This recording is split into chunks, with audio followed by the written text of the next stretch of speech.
Hello students, आपका स्वागत है। आज हम गुणा की एक नई विधि सीखने वाले हैं, निखिलम विधि। तो निखिलम विधि में किस तरीके की संख्याओं को हम गुणा कर सकते हैं, देखिए। अगर मान लीजिए आपके पास में है 12 गुणा 15।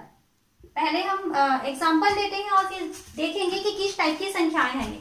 जैसे हम मान लीजिए लिए हैं 91 को आप 102, इस टाइप की संख्याएं ले रहे हैं। या फिर 1002 गुणा 1004। तो अभी आप जैसे हमने 3 एग्जाम्पल लिए हैं, तो 3 एग्जाम्पल से आपको समझ में आ रहा होगा कि जैसे पहली जो संख्या है ये दोनों संख्याएं 10 के आसपास की संख्याएं हैं। सेकंड संख्याएं हम जो ले रहे हैं गुणा करने की, तो इस सेकंड में भी दोनों जो संख्याएं हैं वो 100 के आसपास हैं। और यहाँ तीसरा जो हमने एग्जाम्पल लिया हुआ है, इसमें जो दोनों संख्याएं जो आपस में गुणा होने वाली हैं वो 1000 के आसपास की है। तो हम ऐसी संख्याओं को निखिलम विधि से गुणा कर सकते हैं जो या तो 10 के आसपास की संख्याएं हो, या 100 के आसपास की संख्याएं हो, या 1000। यानी आपको कैसी संख्याएं चाहिए? 10, 100, 1000 और इसके आगे भी इस टाइप की संख्याएं जिसमें 1 के साथ में 0 लगे हुए हों। ओके, तो ये जो संख्याएं होती हैं ये संख्याएं कहलाती है आधार संख्याएं। इसको हम आधार कहते हैं। 10, 100, 1000, 10,000 और इसके आगे जितनी भी और संख्याएं होती हैं ये आधार संख्याएं होती हैं। तो ऐसी संख्याएं जो आधार संख्याओं के आसपास होती हैं, तो ऐसी दो संख्याओं का यदि हमें गुणा करना है तो हम निखिलम विधि से उसका गुणा कर सकते हैं। तो गुणा का प्रोसेस क्या है देखते हैं। पहला हम क्वेश्चन लेते हैं 12 गुणा 15। तो जिन दो संख्याओं को हम गुणा करना चाहते हैं तो सबसे पहले हम ये चेक करेंगे कि इनका आधार क्या है। दोनों का आधार सेम होना चाहिए। तो 12 10 के पास में है और 15 भी 10 के पास में है। तो इसमें दोनों ही संख्याओं का जो आधार है वो है 10। दोनों के आधार सेम होने चाहिए, ये ध्यान रखना है। तो आधार 10 हो चुका। तो अब देखिए कैसे गुणा करना है। आपके पास दिया है 12 और दूसरी संख्या दिया हुआ है 15। तो इस तरीके से लिखेंगे और यहाँ पर हमें लिखना होता है विचलन। विचलन का मतलब होता है कि ये जो संख्या है वो आधार से कितना विचलित हो गया है। विचलित यानी या तो वो आगे चला गया है या तो वो पीछे चला गया है। ओके, तो ये कहलाता है विचलन। तो 12 जो है वो 10 से आगे गया है। 10 से कितना आगे गया है? 2। तो हम यहाँ पे 12 का विचलन होता है (2), यानी 10 धन 2 बराबर होता है 12। 15, तो 15 जो है वो भी 10 से आगे चला गया। कितना आगे चला गया है? 5। तो इसका विचलन हो जाएगा (5). इस तरीके से लिख लिए। यहाँ पे संख्याएं लिखते हैं और संख्या के बाजू में हम लिखते हैं विचलन। यहाँ पे हम संख्या भी लिख देते हैं, संख्या, और संख्या के बाजू में हमने लिखा विचलन। अब देखिए गुणा कैसे करना है। आप ये 2 खंड बनाए हैं, ये पहला का विचलन 2 आया है और दूसरे का विचलन 5 आया है। इसके चिन्हों को भी ध्यान रखना है। तो पहला भाग हम करते हैं विचलनों का गुणा। विचलनों का गुणा, तो विचलन क्या क्या है? 2 और 5। तो इन दोनों का गुणा करते हैं तो आता है 10। फिर हम ध्यान देंगे कि हमारे पास जो आधार था उस आधार में कितने जीरो थे? एक ही जीरो था। तो एक जीरो था, यानी आप जब गुणा करेंगे उसमें केवल एक अंक आप ले सकते हैं। तो पहला अंक हमने ले लिया 0। फिर जो दूसरा अंक है वो कहाँ चला जाएगा? वो इधर हासिल चला गया। ओके, 10 का हमने 0 लिया हुआ है। क्यों? क्योंकि आधार के पास एक शून्य था। तो एक शून्य यानी आपको यहाँ एक संख्या लेने या एक अंक लेने की परमिशन है। तो एक अंक हम ले लिए 0 को, और सेकेंड वाला अंक जो है वो यहाँ पर हासिल में चला गया। फिर क्या करना है? आप या तो इन दोनों को जोड़ देंगे या तो इन दोनों को जोड़ देंगे।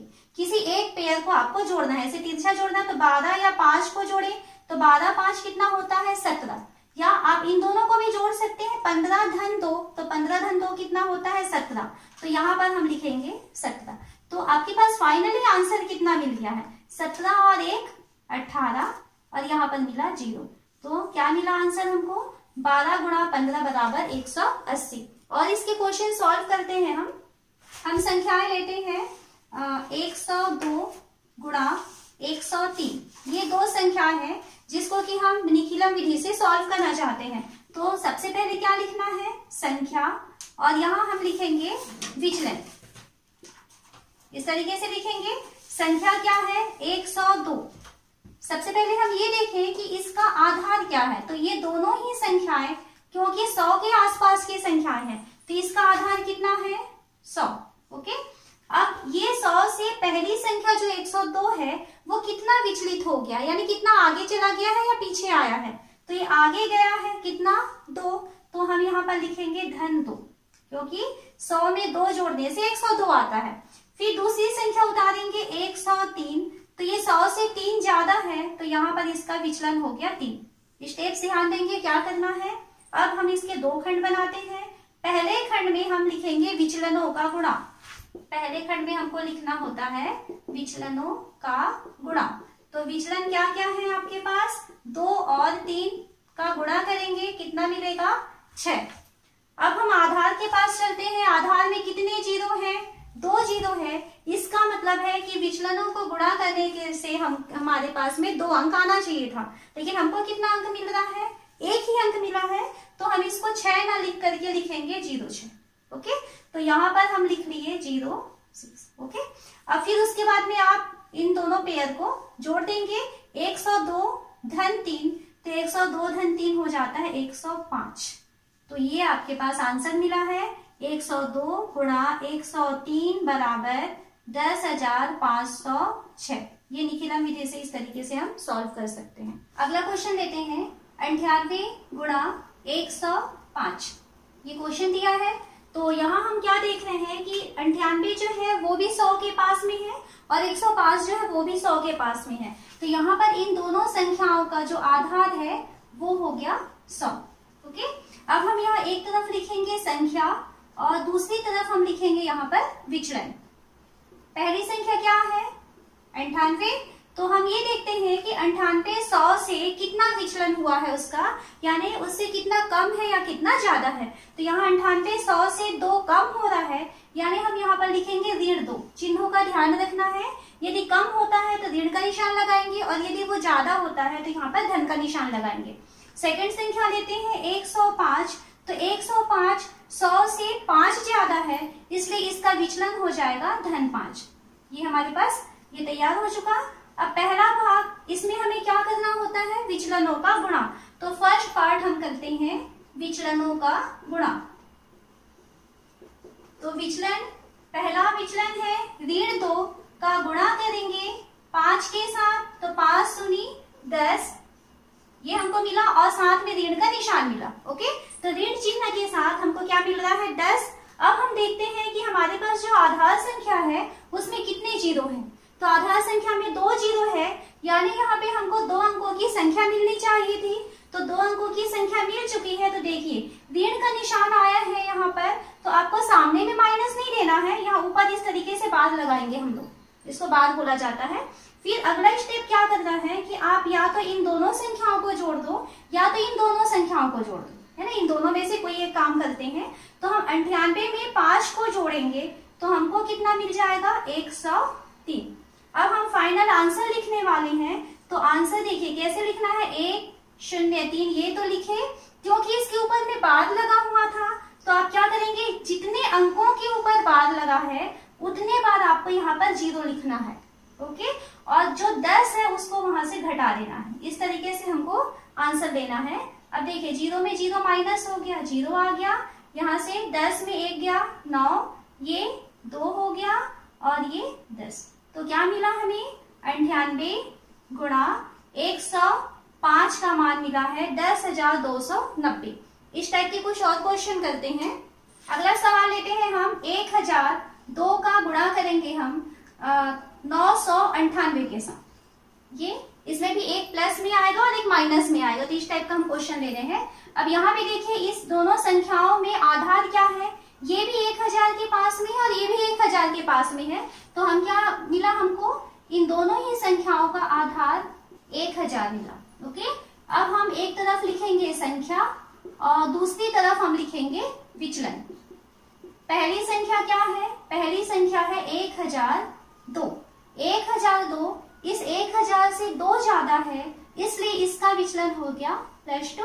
और फिर 998 दूसरी संख्या को लिखेंगे, ये 998 1000 से 2 कम है, इसलिए हम यहाँ पे ऋण 2 ये लिख लिए। अब क्या करना है, इस खंड में हमको करना होता है इन दोनों का गुणा। तो चलिए हम यहाँ करते हैं, 2 और 2 का गुणा हो गया 4, और ये प्लस है और ये माइनस है, तो इनका गुणा कितना होने वाला है, माइनस आने वाला है, ये हमको मिल चुका। फिर यहाँ जितने जीरो हैं आपको उतने अंकों की संख्या यहाँ मिलनी चाहिए थी। तो कितने जीरो हैं, 3 जीरो। तो यहाँ पर 3 अंक की संख्या बनानी है तो 2 जीरो और लगा दिए। अब क्योंकि इन दोनों का चिन्ह ऋण में आने वाला है तो हम इसके ऊपर में बार लगा दिए। यहाँ तक समझ में आ गया होगा। फिर अब क्या करेंगे, हमको इन दोनों को जोड़ देना है। 1002 में हमें ऋण 2 को जोड़ना है, चिन्ह का ध्यान रखेंगे। तो 1002 ऋण 2 कितना हो जाएगा, 1000। ये आ गया। अब हमको फाइनल आंसर लिखना है तो कैसे होगा, ये 1000 लिखे, उसके बाद जितनी संख्या, जितने अंकों के ऊपर बार लगा हुआ है उतने बार हमको यहाँ पर जीरो लिखना है। 3 बार जीरो लिख लिए। फिर उसके बाद हमको इसमें घटा देना है 004 को, ये घटा दिए। अब 10 में 4 गया 6, यहाँ से 9, यहाँ से 9, 9, 9, 9। तो क्या मिला हमको, 1002 गुणा 998 बराबर इस तरीके से कितना मिला, 9,99,996। एक काम करते हैं, यहाँ पर हम उत्तर की जांच भी कर लेते हैं कि हमारा आंसर सही है या नहीं है। तो हम यहाँ पर जांच करें।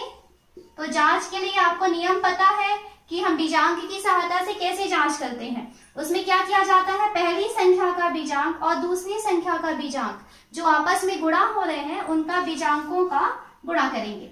तो पहली संख्या 1002 का बीजांक, इसका बीजांक कितना दिखाई दे रहा है, 1002 है तो 1 और 2, इसका बीजांक हो जाएगा 3। बीजांक हम लोग अपने फर्स्ट वाले वीडियो में सीख चुके हैं किस तरीके से निकाला जाता है। और सेकंड संख्या है 998, तो इसका हम बीजांक निकालते हैं। तो इसका बीजांक देखिए 9 9 18, 18 और 8 26 हुआ। 26 2 अंकों की संख्या है तो वापस इसे जोड़ेंगे, तो 26 को जोड़ेंगे तो इसका बीजांक आ गया 8। अब क्या करना है, इन दोनों के संख्याओं के बीजांक को आपस में गुणा कर देंगे। तो 3 गुणा 8, 8 तिया 24। गुणा करने से जो संख्या आई हुई है उसका हम बीजांक निकाल लेते हैं। तो इसका हम बीजांक निकालें तो 24 का बीजांक कितना मिला, 6। ओके। अब ये जो बीजांक 6 है ये आंसर के बीजांक के बराबर यदि आ जाता है तब हमारा आंसर सही है। तो अब हम लिखेंगे उत्तर का बीजांक। तो उत्तर का बीजांक, उत्तर क्या है, यानी आपको किसका बीजांक चाहिए, 9,99,996 का बीजांक चाहिए। तो निकालते हैं, कितना होगा देखिए, 9, 18, 27, 36, 45, 45 और 6 51। तो 51 2 अंकों की संख्या है तो वापस इसे जोड़ेंगे तो इसका बीजांक भी मिल गया 6। तो क्योंकि जो 2 संख्याएं आपस में गुणा हो रही थी उनके बीजांकों का गुणा किए हैं और उसके जो आंसर मिला है उसकी संख्या का हम बीजांक निकाले हैं। ये बीजांक का मान हमारे पास जो उत्तर प्राप्त हुआ था उसके बीजांक के बराबर है, इसलिए हमारा आंसर जो है वो सही है। लीजिए आपको 98 को मल्टीप्लाई करना है 97 से। इस तरीके की हम संख्या लेते हैं। तो यहाँ देखते हैं हम इन दोनों ही संख्याओं में आधार जो है वो 100 है, क्योंकि दोनों संख्याएं 100 के पास हमको दिखाई दे रही है। तो क्या करना है, एक तरफ हम लिखेंगे संख्या और दूसरी तरफ हम लिखेंगे विचलन। पहली संख्या क्या दिखाई दे रहा है हमको, 98। तो 98 100 से कितना कम है, तो ये हमारे पास मिला 1.5। 100 से 2 कम है तो माइनस का निशान लगाना है, ये ध्यान रखें। फिर सेकंड संख्या है 97, ये 100 से 3 कम है, इसलिए हमको यहाँ पे 1.5 लिखना है। पहला भाग में आपको इन दोनों का गुणा करना है। तो 2 और 3 का गुणा कितना होता है, 6। और ऋण का गुणा करेंगे तो ऋण और ऋण का गुणा धन हो जाता है, यानी ये धन 6 ही रहेगा। फिर हम देखते हैं आधार में कितने जीरो हैं। तो आधार में क्योंकि 2 जीरो हैं इसलिए हमको यहाँ पे 2 अंकों की संख्या मिलनी चाहिए, तो हम यहाँ पर लगा देते हैं 0। ओके, तो ये हो चुका। फिर सेकेंड पार्ट में हमें क्या करना है, इन दोनों को आपस में जोड़ देना है। तो ये 98 धन में है और 3 ऋण में है, तो 98 में 3 घट जाएगा, तो ये हो गया 95। तो क्या आंसर मिला हमें, 9506। अगर हम 98 और 97 को गुणा करते हैं तो 9506 मिलेगा। अब देखिए और एक क्वेश्चन में, अगर मान लीजिए आपको 92 को गुणा करना है 93 के साथ, तो देखिए यहाँ पे सबसे पहले तो हम आधार पहचानेंगे। आधार कितना दिखाई दे रहा है? 100। फिर हम यहाँ लिखेंगे संख्या और दूसरी तरफ हमें लिखना है विचलन। पहली संख्या है 92, तो 92 लिख लिए। 92 100 से 8 कम होता है, तो यहाँ पर क्योंकि कम है इसलिए माइनस का निशान लगाएंगे। सेकंड संख्या है 93, 93 100 से 7 कम है, इसलिए यहाँ पर भी माइनस का निशान लगाएंगे। ये हो चुका। फिर पहले भाग में हमें क्या करना है? इन दोनों को गुणा कर देना है। तो 8 और 7 का गुणा करेंगे, कितना हो गया? 56 आया। और 56 क्योंकि 2 अंकों की संख्या आई हुई है और आधार भी 2 शून्य थे आधार के पास, इसलिए हमको पूरा इसको लिखना पड़ेगा यहाँ पर। फिर अगला स्टेप क्या करना है? इन दोनों को हम आपस में जोड़ देंगे। तो 92 ऋण 7, तो ये घट जाएगा, तो कितना आ जाएगा? ये 85। तो इन दोनों को यदि गुणा करते हैं तो आंसर हमको मिलेगा 8556। तो आप बहुत आसानी से यहाँ पर निखिलम विधि की सहायता से 2 समान आधार वाली संख्याओं को गुणा कर सकते हैं। तो आज निखिलम विधि से हम 2 संख्याओं को गुणा करना सीख चुके हैं। निखिलम विधि में जो ध्यान देने वाली बात है, जिन 2 संख्याओं को हम गुणा करते हैं वे दोनों ही संख्याएं एक ही आधार के आसपास की संख्याएं होनी चाहिए। और आधार की संख्याएं भी हम सीखे हैं। कैसी संख्याओं को आधार कहते हैं? जैसे 10 है, 100 है, 1000 है, इस टाइप की संख्याएं आधार कहलाती हैं। तो ऐसी संख्याएं जो एक ही आधार के आसपास की होती हैं, ऐसी संख्याओं को हम निखिलम विधि से गुणा कर सकते हैं। तो यदि आपको आज का वीडियो अच्छा लगे तो इसे लाइक कीजिए और अपने दोस्तों के साथ शेयर कीजिए।